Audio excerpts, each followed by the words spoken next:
Salut les fans de Doctissimo. Aujourd'hui, comme d'habitude, un petit tuto sur l'automédication. Je vous donne aujourd'hui ma recette spéciale contre le Covid qui, en plus, ralentit la pousse des poils et vous guérit de votre apophthodiaphylatophobie. On voit ça tout de suite ensemble. Oh oh! D'où ma question, peut-on faire confiance aux dinosaures? Salut les véganes. Aujourd'hui, je vous propose ma recette de raclette sans fromage et sans charcuterie, avec beaucoup d'antidépresseurs. On aura la réaction à chaud à la fin de la vidéo de RC Mumuse et Manise RC Garage pour nous donner leurs impressions. Vivement. Alors, Alexandre Astier est-il un génie? Deuxième question. Le gras est-il la vie? Oh. Et voilà mes frères, ainsi s'achève notre méditation de 17 heures. Un grand merci à Patrice Torres et Taskiller pour leur participation. À bientôt mes frères. Hey, salut jeune tripoteur de gâchettes. Aujourd'hui, dernière et ultime vidéo, je pense que ça va être un vrai chef-d'œuvre. Nous parlons de la K989 de chez WL... Oh putain, j'arrive pas à le dire, hein. WL Toys en version brushless ce coup-ci. Donc moteur sans balai, que je vais éteindre d'ailleurs, et que je vais vous présenter tout de suite. Donc, comme pour l'autre voiture, vite fait le tour, j'ai mis de l'alu au niveau de la tourelle, des amortisseurs à l'arrière et à l'avant, parce que je les ai cassés. À cause de ça, je vais vous montrer. Hop, voilà, cet engin d'amorce c'était très rigolo, mais il a fini à la jaille. J'ai pété plusieurs trucs à cause de ça, deux diffs, les tourelles d'amortisseurs. Donc j'ai tout changé et l'alu c'est vraiment bien pour ça. J'avais mis aussi des amortisseurs alu, des jaunes, mais qui étaient vraiment pas bien, une course bien trop courte. Donc j'ai remis ceux d'origine et je les trouve vraiment top. On va voir comment ça se comporte, ça fait, oui, ça rebourdit, dis donc, incroyable. Pour le reste de la voiture, sur celle-ci, je n'ai rien modifié. Donc on va passer tout de suite à la motorisation et à l'électronique.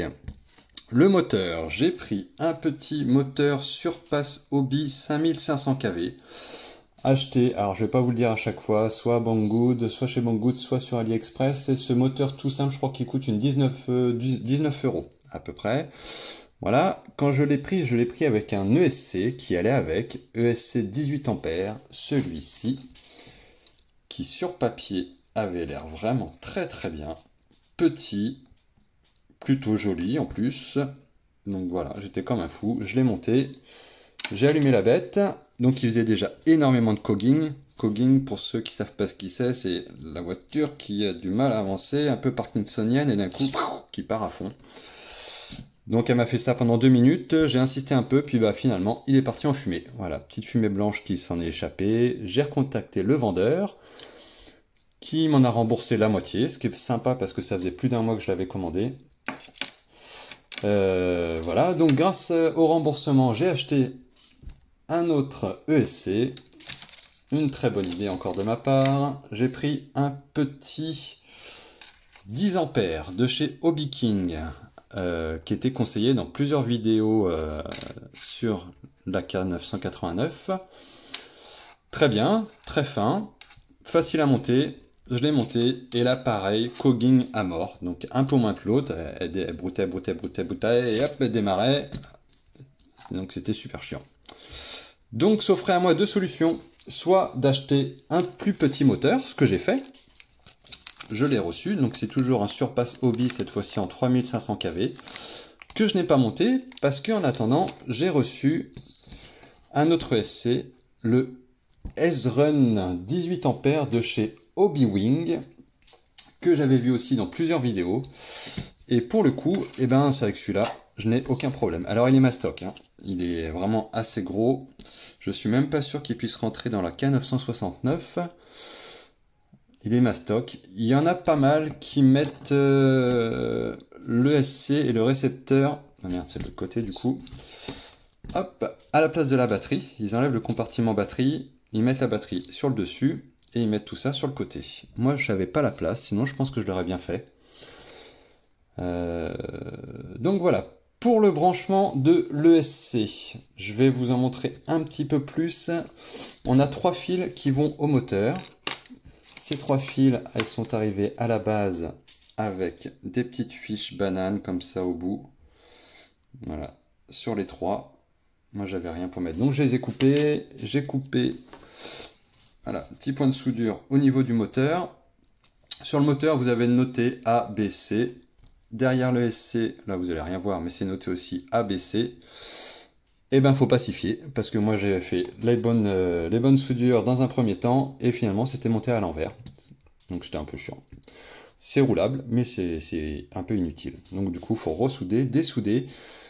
Je vous avoue, c'est un peu chiant à faire. C'est pas de la super qualité au niveau des pattes de cuivre là. Je sais même pas si c'est du cuivre d'ailleurs. Donc voilà, faut faire attention. Faites attention au support moteur aussi qui reste assez fragile. Je pense que 2-3 démontages de moteur maxi, après faut le changer. Hein. C'est pour ça que moi j'en ai pris en alu. Quand il sera mort, j'en mettrai d'autres. Pour le reste des branchements, c'est assez simple. Vous branchez du coup, une fois que c'est fait, le SC sur votre récepteur, sur la voie numéro 2. Je vous rappelle que la voie numéro 1, c'est pour le droite-gauche, hein, c'est pour la direction. Et la voie numéro 2, c'est donc pour l'ESC, marche avant, marche arrière. Vous avez normalement sur tous les récepteurs des petits symboles qui vous montrent dans quel ordre mettre vos fils. À savoir si c'est, là par exemple, c'est signal positif, négatif. Donc c'est noté, pas faire de bêtises et mettre à l'envers. Ce qui est bien sur cette ESC, c'est que donc on a l'interrupteur qui est fourni et on a ici le petit bouton de programmation. Il semblerait qu'on puisse le faire avec une carte de programmation qui coûte une dizaine d'euros, mais du coup ça peut se faire avec ce petit bouton, c'est super simple. Tout est expliqué dans la notice d'utilisation. Pour l'instant, donc les 3 que j'ai essayé, alors non, j'en ai essayé 3. J'en ai même acheté un autre. Pourquoi? Je ne sais pas. Sans doute que j'étais bourré ou un truc comme ça. Il n'est pas ouvert, et donc je lance un concours. Le 1000e abonné, je lui offre, ou celui qui arrive à trouver mon numéro de téléphone ici. Écoutez, je vais vous l'afficher, pas dans le bon ordre. Donc si vous arrivez à m'envoyer un SMS, je vous l'offre. Autant dire que celui-là, je vais le garder pour ma pomme. Pour le SC, on a fait le tour. Fixé donc à base de Riesland. J'adore les Riesland, j'en fous partout. À base de Riesland et à base de ça. Donc ça, c'est pour fixer les cadres photos. Ça permet d'enlever et de défaire. C'est un système de scratch avec de l'adhésif. C'est très très bien. Moi, j'adore. Donc j'en ai mis dessous le SC, j'en ai mis sous le récepteur aussi.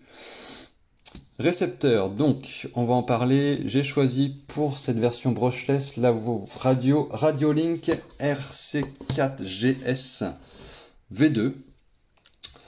Très belle radio, vraiment plutôt lourde, hein, elle est plutôt lourde, elle a plein d'options, je sais même pas à quoi ça sert la 2/3. Le récepteur arrive avec un mode gyroscopique que je n'ai pas essayé, je peux pas vous dire ce que ça vaut, en tout cas en drift, d'une manière générale, c'est pas vraiment utile. Gros avantage de cette télécommande, c'est que dessus on peut régler la courbe de l'accélération. Je trouve ça vachement bien, ça donne des petits réglages un peu plus pointus et du coup tu peux mieux adapter ton style de conduite. Très bonne radio, je l'ai acheté une quarantaine d'euros, le même prix en fait que la FR Sky, GT3C, et je préfère celle-ci. Je préfère celle-ci pour plein de raisons, et la première c'est du coup la courbe des gaz que l'on peut régler. C'est très très bien. Oui mon grand, qu'est-ce qu'il y a? Je voulais manger encore des petits écoliers. Tu veux manger des petits écoliers? Bon. Alors attends, papa il est en train de discuter avec des prostituées, il arrive juste après. J'arrive, d'accord? Pourquoi tu prends mon canard? Ah, c'est pas ton canard, ça, c'est celui de ta maman. Je t'expliquerai quand tu seras plus grand. Va jouer avec tes frères et sœurs, va les embêter un peu, ils attendent que ça. Merci mon grand. Ah, qu'est-ce qu'il est mignon. Donc je disais, voilà en gros pour l'électronique de cette version brushless.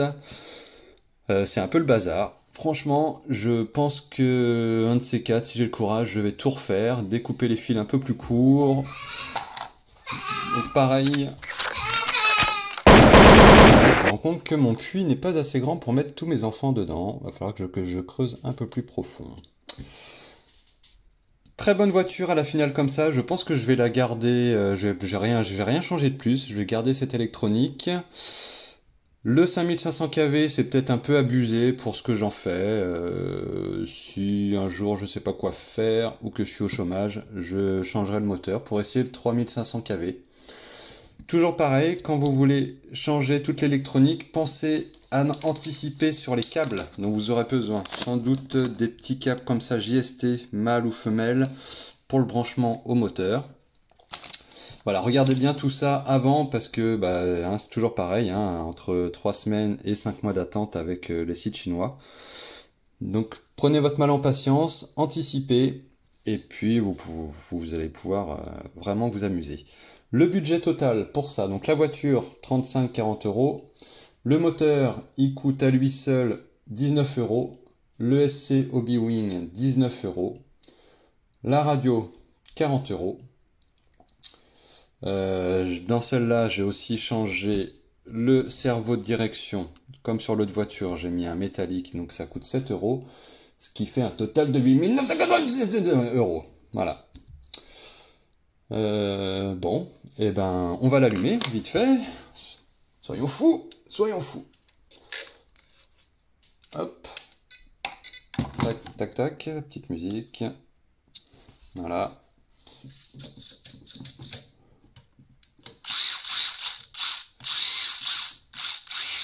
Quelle violence!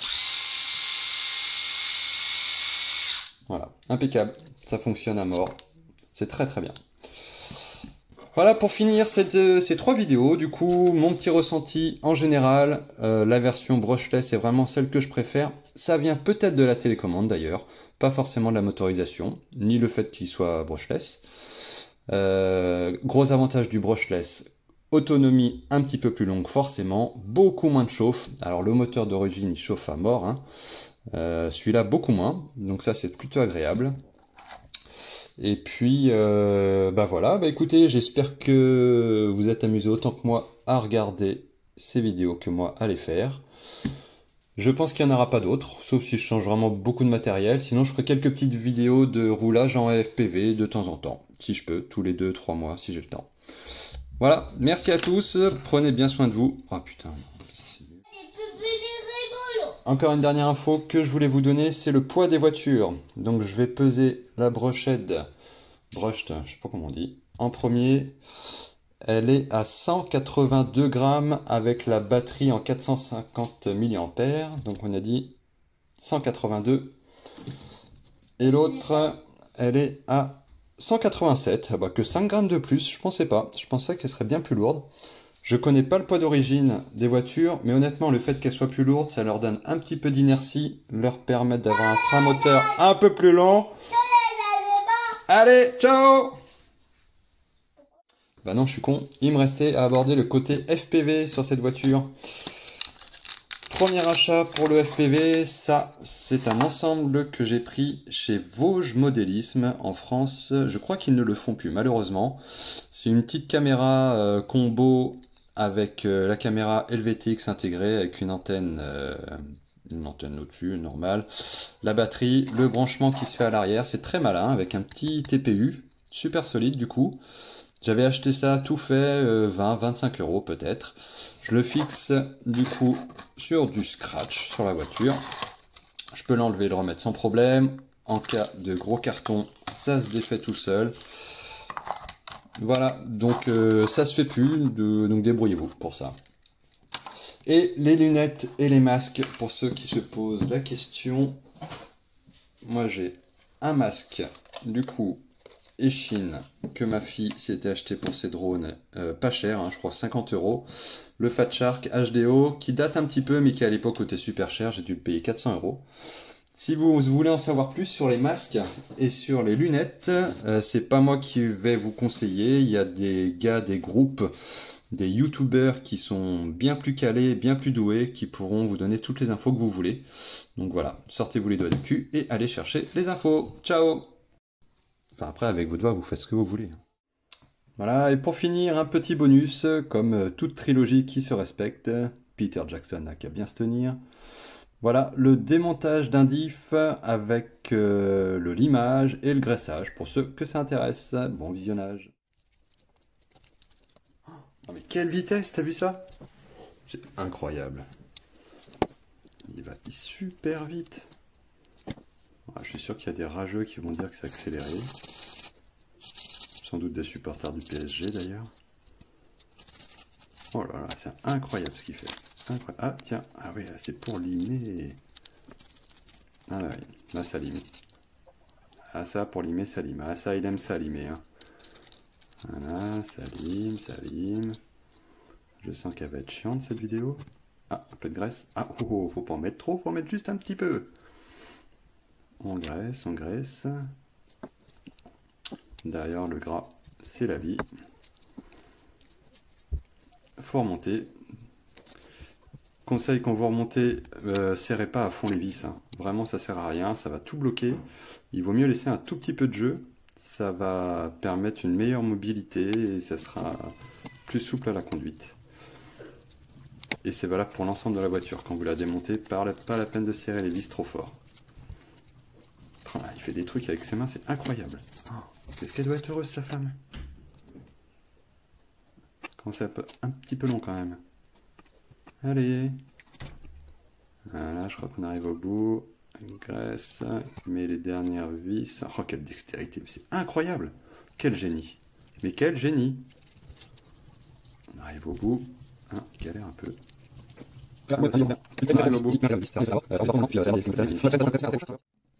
Allez, salut les amis. Tchos, tchos, tchos. Oh putain, j'ai l'impression de dire au revoir à des vieux potes. Je vais me finir par chialer, moi. Enfin, après, avec vos doigts, vous faites ce que vous voulez. Au revoir les amis. Enfin, après, avec vos doigts, vous faites ce que vous voulez.